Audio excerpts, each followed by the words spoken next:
Hello दोस्तों, स्वागत है आपका हमारे यूट्यूब चैनल में।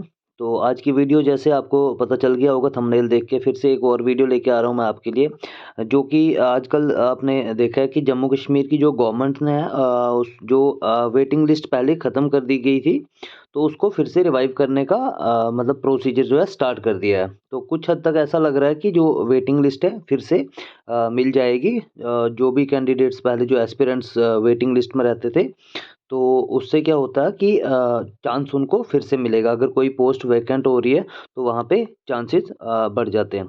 अब ये वेटिंग लिस्ट का सिस्टम क्या होता है सारा, उसके बारे में बात करेंगे कि कौन से बंदे को चांस मिलता है। अगर कोई एस्पिरेंट अगर सेम नंबर पे हो रहे हैं तो किसको चांस मिलेगा, कौन सा इन होगा कौन सा आउट होगा। जैसे मैंने यहाँ पे बताया कि 83 अगर सेम सेम मार्क्स हैं दोनों, कोई स्टूडेंट्स हैं जो दोनों सेम मार्क्स लेके एक ही लिस्ट में हैं, तो उसमें चांसेस किसके अंदर आने के होते हैं और किसके बाहर होने के। और वो ये वेटिंग लिस्ट है क्या, क्यों रखते हैं वेटिंग लिस्ट, और कैसे इसकी कितनी कितनी मतलब वेटेज होती है, कौन सी कैटेगरी में अगर कोई वेटिंग लिस्ट में कैटेगरी का बंदा है वो कैसे इन होगा, और कोई ओपन मेरिट का है वो कैसे। तो पूरी वीडियो में इसी बारे में बात करेंगे आज। इस पे क्लियर कट वीडियो बनाऊंगा, एक शॉर्ट वीडियो रहेगी। वीडियो को एंड तक देखना, अच्छी लगे तो लाइक और शेयर, चैनल को सब्सक्राइब कर देना। तो इसको बहुत मैंने मतलब अच्छे से समझाया हुआ है एक बिल्कुल स्लाइड पे ये। तो इसमें आपको मैं पूरा क्लियर करूँगा कि क्या-क्या प्रोसीजर होता है वेटिंग लिस्ट का, ठीक है? तो जैसे कि बात करेंगे, पहले वेटिंग लिस्ट को देखने के लिए हमें 3 चीज़ों को समझना पड़ता है कि वेटिंग लिस्ट प्रिपेयर कैसे होती है, और इसको ऑपरेट कैसे किया जाता है, और टाइम क्या होता है ऑपरेट करने का। मतलब कि कोई भी अगर वेटिंग लिस्ट है किसी चीज़ के लिए रखी है, किसी जॉब के लिए पर्टिकुलर, तो उसको प्रिपेयर कब करना पड़ेगा। उसका जो वेटिंग लिस्ट का ऑपरेशन होगा, चेंज जो होगी उसमें वो कैसे होगी, और टाइम कौन-सा होगा, कब वो ये वेटिंग लिस्ट जो है ऑपरेट की जाएगी, ठीक है? तो इसको एक बिल्कुल मैंने एक सिंपल सी एग्ज़ाम्पल ली है, इससे आपको समझाऊँगा, सारे कॉन्सेप्ट यहाँ से क्लियर हो जाएँगे। फिर कोई अगर वेटिंग लिस्ट में, तो उसको क्लियरली पता चल सकता है कि हाँ, यहाँ पे वेटिंग लिस्ट में अगर चांसेस हैं या नहीं हैं। तो यहाँ से आप एक क्लियर कट आइडिया ले सकते हो। तो देखो, इसको थोड़ा समझते हैं। हाँ। देखो, यहाँ पे मैंने मान के चलो कि गवर्नमेंट ने कोई आपकी जो वैकेंसीज़ है, 100 जो पोस्ट है आपकी किसी भी जॉब को लेके, वो एडवर्टाइज़ कर दी है, ठीक है? पहली बात है कि ये हर किसी स्टेट में जो वेटिंग लिस्ट का कॉन्सेप्ट होता है, हर स्टेट में नहीं होता है। अब इसका बेनिफिट क्या होता है, अगर मिल जाए तो एस्पिरेंट्स को बेनिफिट्स होता है, अगर नहीं मिले तो गवर्नमेंट को बेनिफिट होता है। क्योंकि अगर वेटिंग लिस्ट खत्म की जाए तो अब आपको ऐसे कि बहुत सारे एक ही एस्पिरेंट जो होता है वो बहुत सारे एग्ज़ाम को क्वालीफाई कर चुका होता है, ठीक है? तो वो हायर अप्रोच रखता है किसी जॉब के लिए। अगर कोई हाई हाई पोस्ट वाली जॉब है तो वो उसको मतलब सिलेक्ट जॉइनिंग उसमें डाल देता है, तो जो नीचे की उसकी पोस्ट कोई दूसरी जगह सिलेक्शन नहीं होती है, वो वैकेंट हो जाती है। अब ये वैकेंट पोस्ट क्या हो जाती है, गवर्नमेंट के पास चली जाती है, और गवर्नमेंट इसको क्या होती है, री एडवर्टाइज कर देती है, ठीक है? री एडवर्टाइज, तो उससे क्या हो जाता है, रेवेन्यू जनरेट होके सरकार के पास चला जाएगा, ठीक है? अगर मिल जाए तो जो बेनिफिट किसको मिलता है, जो मतलब जो वेटिंग में है स्टूडेंट्स, कोई अगर सेम मार्क्स लेके, तो उनको मिल जाता है। अगर किसी एक के छोड़ने पे पीछे 2 से 3 बंदों को चांस मिल सकता है। अब वो कैसे मिलता है वो भी बात करेंगे, देखो। तो यहाँ पे मैंने एग्जांपल ली कि मान के चलो आपके पास टोटल 100 सीट्स हैं। उस पे देखो, अब कैटेगरी वाइज़ आपको पता ही होगा कितनी-कितनी रिज़र्वेशन होती है। मैंने यहाँ पे लिया है जनरल की, जैसे मान के चलो 100 में से 41 है। ओपन मेरिट की अब हम बात करेंगे, ओपन मेरिट की आपकी 41 है। ईडब्ल्यूएस की अगर कोई 10 है, आरबीए की 17 मान के चलो, एससी की 15, एसटी की आ गई 7, और ओबीसी की 10। ये मैंने अकॉर्डिंग टू देयर रिज़र्वेशन उसके हिसाब से लिए। ऊपर नीचे भी हो सकते हैं 1-2, बट ऐसे जनरल में आप ऐसा एस्टिमेटेड रख सकते हो, ठीक है? एक एस्टिमेट रख सकते हो। अब देखो, सबसे ज़्यादा जो प्रॉब्लम आती है वो कहाँ पे आती है ऑपरेट करने में, मीन्स कि जो सबसे ज़्यादा गड़बड़ देखने को मिलती है वो यहाँ पे होती है, वेटिंग लिस्ट ओपन मेरिट की। क्यों? क्योंकि ये सारी जितनी भी कैटेगरी, जैसे एससी एसटी हो गई, तो ये क्या हो जाती है, वर्टिकल कोटा में चली जाती हैं, ठीक है? वर्टिकल कोटा, उसमें क्या होगा कि जो कैटेगरी की वेटिंग होगी कैटेगरी वाले को ही मिलेगी।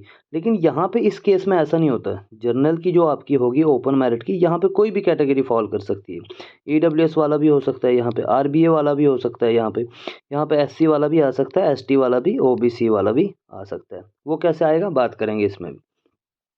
अब मान के चलो आपको यहाँ पे पहले तो ये है कि कैसे कट ऑफ कैसे बनता है। तो कट ऑफ कैसे बनेगा कि अगर जनरल की 41 सीट्स हैं, तो यहाँ पे सारे मतलब जो टॉपर्स होंगे, पहले 41 सीट अगर फिल करेंगी तो जो टॉपर्स होंगे 41 रैंक तक, तो उनको यहाँ पे फिल किया जाएगा। ठीक है, यहाँ पे अकॉर्डिंग टू मतलब देयर मार्क्स। वैसे ही सेम इनके केस में भी ऐसा ही चलेगा। इनके केस में भी कैटेगरी वाइज भी वैसे ही, अगर ईडब्ल्यूएस की 10 पोस्ट है तो उसको टॉप 10 को यहाँ बिठाया जाएगा। आरबीए की वैसे ही टॉप 15 एससी की आ गई आपकी, एसटी की 7 हैं तो टॉप 7 ये उनके मार्क्स हैं कि जो जो इस मतलब कैटेगरी में भी जो टॉपर्स होंगे उनको पहले पोस्ट में बिठाया जाएगा।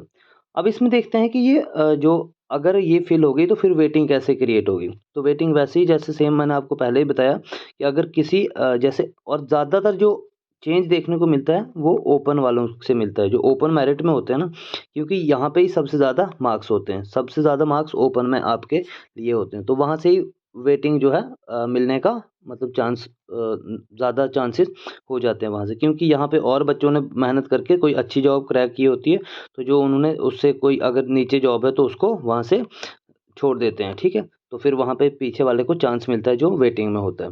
अब देखो ये होता है कि ये क्रिएट कैसे की जाती है, और अगर लिस्ट बनाई जाएगी तो किस किस को बेनिफिट मिलेगा, और थोड़ा डिटेल में समझेंगे इसको।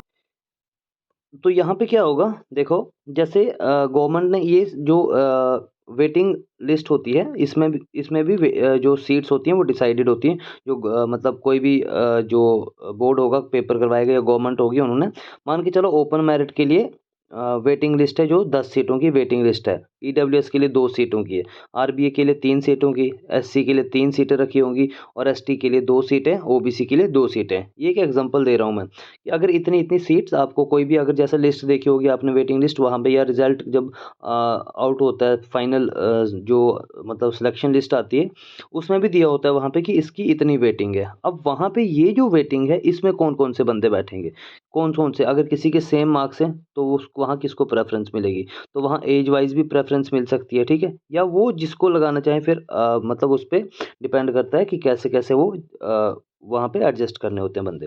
देखो सबसे ज़्यादा जो लोचा होता है वो किस में होता है, जनरल के केस में, ओपन मेरिट की केस में। ठीक है, जनरल को छोड़ के बाकी जितनी भी कैटेगरी वाइज होती है, जो जहाँ से जॉब छोड़ेगा, कि अगर कोई एससी से जॉब छोड़ेगा तो वहाँ पे एससी का ही बंदा ऊपर आएगा। ठीक है, ये नहीं होगा कि ईडब्ल्यूएस वाला बंदा यहाँ पे अगर उसके मार्क्स चाहे ज़्यादा भी हों तब भी वो ये पोस्ट नहीं ले सकता। अगर कोई एससी जैसे एसटी का है बंदा है कोई, यहाँ पे सीट वैकेंट होगी तो एसटी वाला बंदा ही इस सीट को फिल करेगा, यहाँ एससी वाला नहीं जा सकता, चाहे एसटी वाले के अगर 78 मार्क्स भी बन रहे हैं और इसके 80 भी होंगे तब भी नहीं। गड़बड़ सिर्फ एससी के केस में, सॉरी ओपन मेरिट के केस में होते हैं।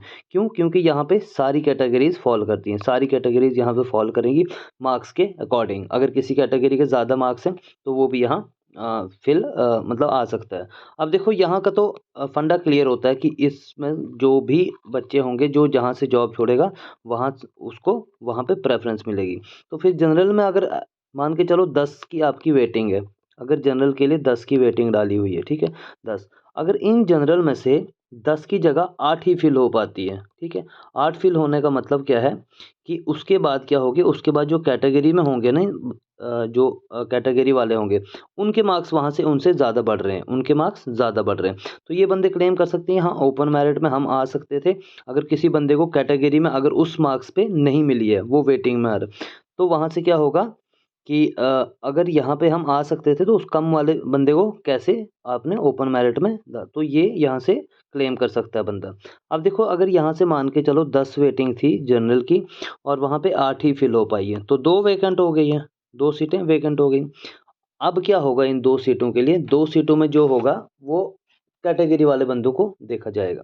ठीक है, अब कैटेगरी में देखेंगे कि कौन टॉपर है। ठीक है, अगर 8 फिल हुई है आपकी 10 में से सिर्फ 8 फिल हो पाई है, तो बाकी जो 2 बची होंगी वो किसको दी जाएंगी, वो कैटेगरी में जो टॉप होगा। ठीक है, कैटेगरी में टॉप होगा। अब ये कौन सी कैटेगरी में टॉप होगा, किसी में भी हो सकता है, वो एसटी का हो सकता है, ओबीसी का हो सकता है, एससी का हो सकता है, आरबीए का, ईडब्ल्यूएस का, जो भी इन सीट्स में जो होंगी यहाँ पे जो टॉपर होगा वो ये वाली 2 पोस्टें फिल करेगा जो वैकेंट यहाँ पे रह रही थी। ठीक है, तो यहाँ पे अब एक क्वेश्चन यहाँ से ये होगा कि अगर ये 2 पोस्ट अगर कोई फिल कर रहा है इन कैटेगरीज में से, ये जो जितनी कैटेगरीज इनमें से फिल हो रहा है, तो कोई 2 यहाँ पे भी तो खाली होंगी, क्योंकि यहाँ पे तो ओपन में चले गए 2 बंदे।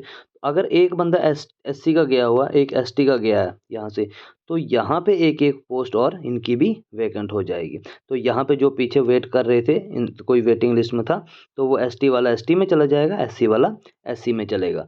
तो जो मतलब जहाँ से बंदा, अगर यहाँ का बंदा ओपन में चला गया एससी का, तो जो एससी में जो उसके बाद वाला बंदा होगा उसको वो वेटिंग मिल जाएगी।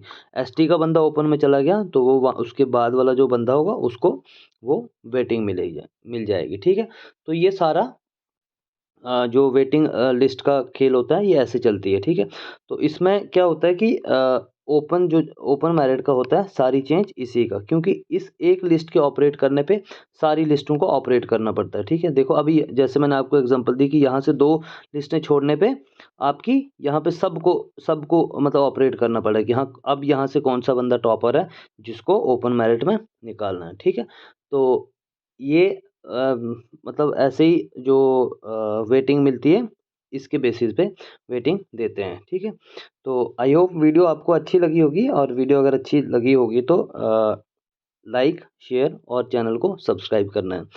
तो बाकी तो वीडियो के एंड पे मैंने आपके लिए एक अपडेट रखा था कि जो भी कोई जेकेएसएसबी की अपकमिंग एग्जाम की तैयारी कर रहा है, बहुत सारे एग्जाम हैं जिसपे फॉरेस्टर है, फॉरेस्ट इंस्पेक्टर है, supervisor female, social forestry worker, जिसमें साइंस एक एक मेजर पोर्शन में पूछे जाने वाली है।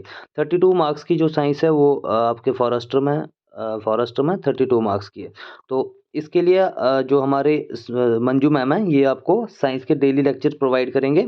बेसिक टू हाई लेवल इनकी अप्रोच रहेगी। एक बार आप इनसे पढ़ोगे आपको खुद पता चल जाएगा कि कंटेंट किस लेवल का दे रहे हैं मटेरियल। बिल्कुल खुद के जो नोट्स हैं वो प्रोवाइड करेंगे, आपको पीडीएफ पूरी मिल जाएगी लेक्चर के बाद।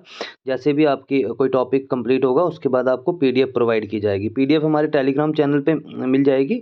टेलीग्राम चैनल का लिंक भी डिस्क्रिप्शन में मैं दे दूंगा, तो आप टेलीग्राम को भी ज्वाइन कर सकते हो। तो यही अपडेट थी आपके लिए। बाकी जब आप वीडियो देखोगे आपको खुद से आइडिया लग जाएगा कि किस टाइप का मटेरियल मिलेगा, किस टाइप का कंटेंट है। तो एक बार वीडियो को ज़रूर देखना है। बहुत जल्द स्टार्ट होने वाली, 1-2 दिन में स्टार्ट हो जाएगी इनकी क्लासेस। तो वो बाकी ये खुद आपको वीडियो के थ्रू बताएंगे कि हाँ मतलब कैसी अप्रोच रखनी है, इनके पढ़ाने का लेवल क्या है वो आपने खुद डिसाइड करना है। ठीक है, तो वीडियो अगर अच्छी लगेगी तो लाइक और शेयर कर देना, चैनल को सब्सक्राइब कर देना। मिलते हैं नेक्स्ट वीडियो में, तब तक के लिए खुश रहिए। Good bye.